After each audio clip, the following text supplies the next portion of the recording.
100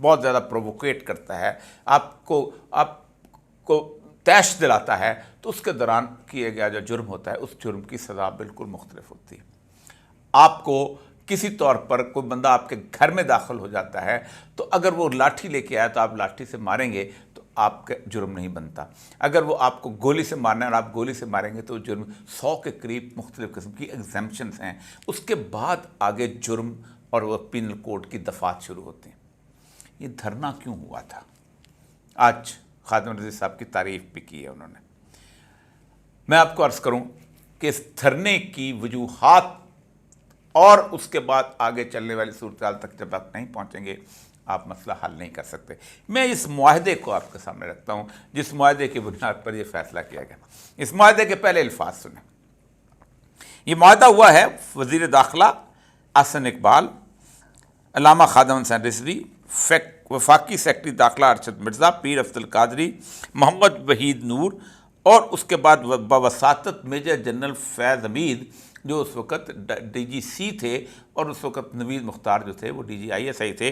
اور اس کے آخری شق میں لکھا گیا ہے کہ یہ تمام معاہدہ chief of army staff general Qamar Javed Bajwa صاحب اور ان کے نمائندہ ٹیم کے خصوصی کاوشوں کے ذریعے طے پایا، جس کے لیے ہم اس کے مشکور ہیں۔ یہ دونوں پارٹی گورنمنٹ اور وہ معاہدے کی وجہ کیا بنی، اور یہ معاہدے کے دھرنا کس بنیاد پہ ہوا؟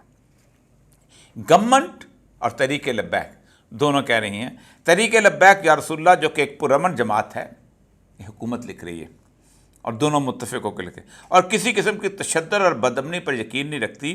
یہ جماعت ختم نبوت اور تحفظ ناموس رسالت میں قانونی رد و بدل کے خلاف اپنا نقطہ نظر لے کر حکومت کے پاس آئی، مگر افسوس کہ اس مقدس کام کا صحیح جواب دینے کے بجائے طاقت کا استعمال کیا گیا۔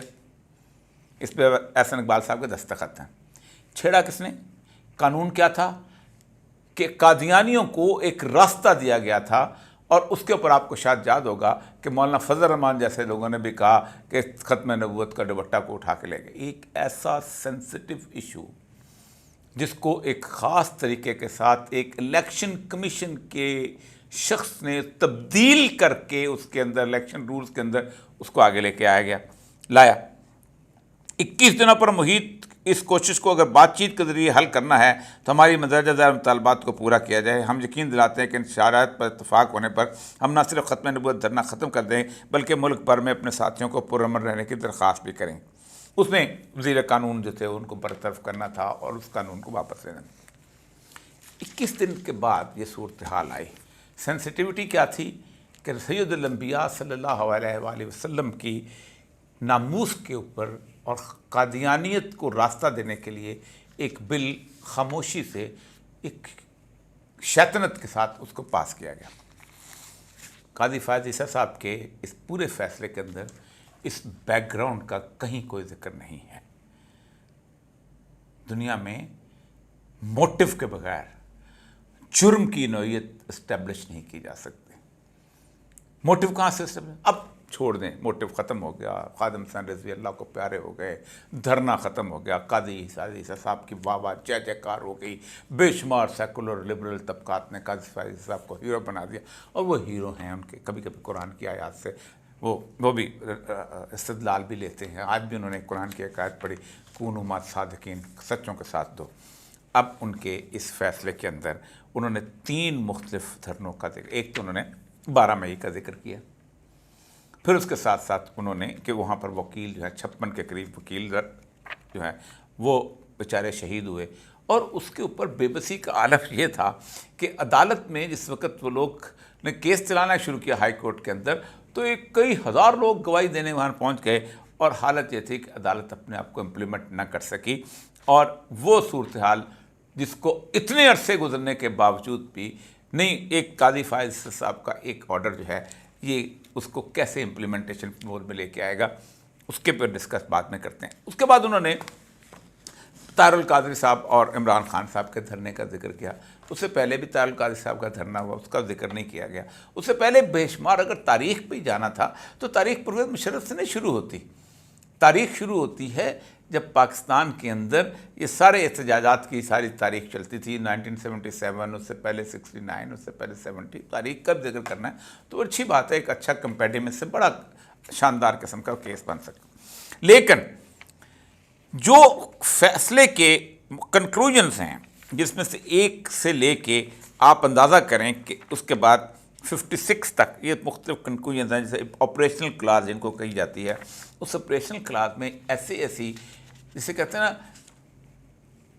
لا کے زبان میں ویگ ٹرمز ہیں. مثلا فار ایگزامپل یہ کہا گیا ہے، قائد اعظم کی ریفرنس بھی دیا کہ فوج جو ہے وہ مداخلت نہ کرے کسی طور پر بھی جو کہ سیاسی معاملات کے اندر. بڑی اچھی بات ہے، بہت ہی خوبصورت بات ہے. فوج ایک حلف اٹھاتی ہے، لیکن کیا آپ فوج کو اس آپریشنل کلاس کے اندر وہ کہیں گے ہم نے تو حلف اٹھایا ہوا ہے، ہم تو مداخلت نہیں کرتے؟ پھر آپ کیا پاکستان کے اندر ان سیاستدانوں کی گواہی لا سکیں گے جو کہیں گے مجھے فون آتا تھا؟ کیا آپ اس کیس کو چلا سکیں؟ بالکل ویسے ہی اس میں آپ نے ریفرنس بھی دیا اس کے اندر اس کیس کا، جو کیس ان کا تھا اسد درانی صاحب والا، جو کہ جس میں اصغر خان کیس تھا. اس اصغر خان کیس کے اندر آپ اسد درانی کی ایفیڈیوٹ کی بنیاد کے اوپر آپ اسلم بیگ صاحب کو نہیں بلا سکے کہ آپ بتائیں کہ کیا آپ نے ایسا کیا تھا. یہاں تک کہ آپ نواز شریف کو جنہوں نے پیسے لیے، باقی جنہوں نے پیسے لیے، ان کو عدالت میں نہیں گھسیٹ سکے کہ بھئی آپ بتائیں اپنے وہ عام سے انکار کر دیں، آپ کے پاس ایویڈنس کیا ہے. دیکھیں قانون کے اندر ایویڈنس کی بنیاد پہ فیصلے کیے جاتے ہیں، ٹامک ٹوئیوں میں فیصلے نہیں کیے جاتے زندگی کے اندر.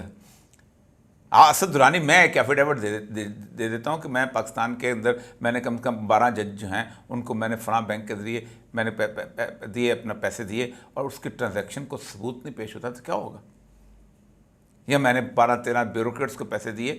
الزام لگانے ایک سرکمسٹانشل ایویڈنس، ایک کوریبوریٹو ایویڈنس بھی ہوتا ہے. تو اسی طرح کے ہیو دا اتھارٹی دیئرفور. اب براڈ کاسٹ کا، اب جہاں تک پیمرا کا تعلق ہے، پیمرا کے بارے میں خود آپ نے ایک فیصلہ کیا ہوا تھا کہ حدیبیہ کیس جو ہے اس کے اوپر ڈسکشن نہ کی جائے. پھر کہا گیا کہ یہ دکھایا گیا، یہ سب کچھ کیا گیا. دنیا میں مجھے یہ بتائیے کون سا ملک ایسا ہے کہ جہاں احتجاج، فرانس میں احتجاج ہو رہا ہے، پولیس کو مار رہے ہیں، باقی آپ مجھے بتائیے کہ آپ فریڈم آف ایکسپریشن کے تحت وہ پابندی لگاتے ہیں؟ چلتے رہتے ہیں. سب سے بڑا احتجاج جو ہوا ہے وہ ہوا ہے کیپٹل ہل کے اوپر.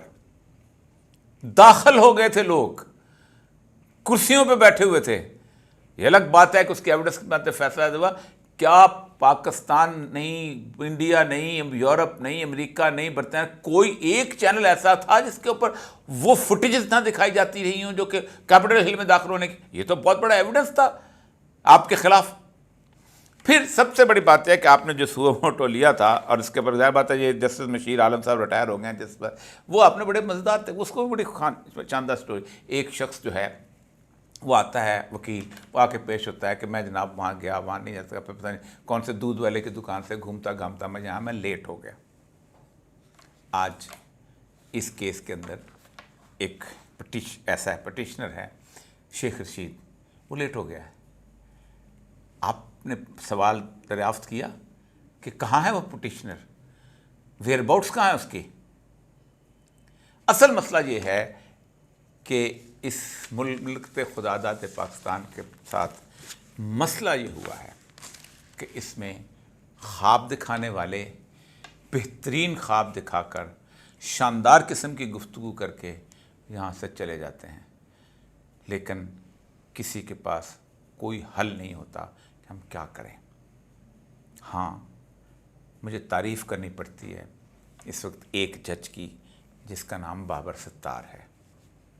میں آپ کو ایک بات بتاؤں، پاکستان کی انتظامیہ جس میں پولیس اور ایڈمنسٹریشن شامل ہے، اگر وہ قانون پہ چلنا شروع ہو جائے، وہ کہے کہ ہم کسی بندے کو نہیں اٹھا سکتے، خواہ تم سسٹر ایجنسی سے ہو یا کسی اور جگہ سے، تو کسی اور کی طاقت اور قوت نہیں ہے کہ وہ خود جا کے فیصل آباد میں، ڈیرہ اسماعیل خان میں، کوئٹہ میں کہاں جا کے وہاں چھاپے مارے اور لوگوں کو برآمد کرے اور لے کے 4 بندوں کے اغوا کا پرچہ پاکستان کے تھانوں کے اندر ہو جائے اور پولیس کو پتہ ہوگا کہاں ہے، اور پولیس جا کے اس علاقے کو گھیرا کر کے برآمد کر لے، اس کے بعد مسئلہ ٹھیک نہ تھا. بابر ستار صاحب، اگر آپ نے پاکستان کے اندر روایت ڈالنی ہے کہ یہاں رول آف لا ہوگا، تو آپ کو اس طرح کے فیصلے نہیں کرنے پڑیں گے.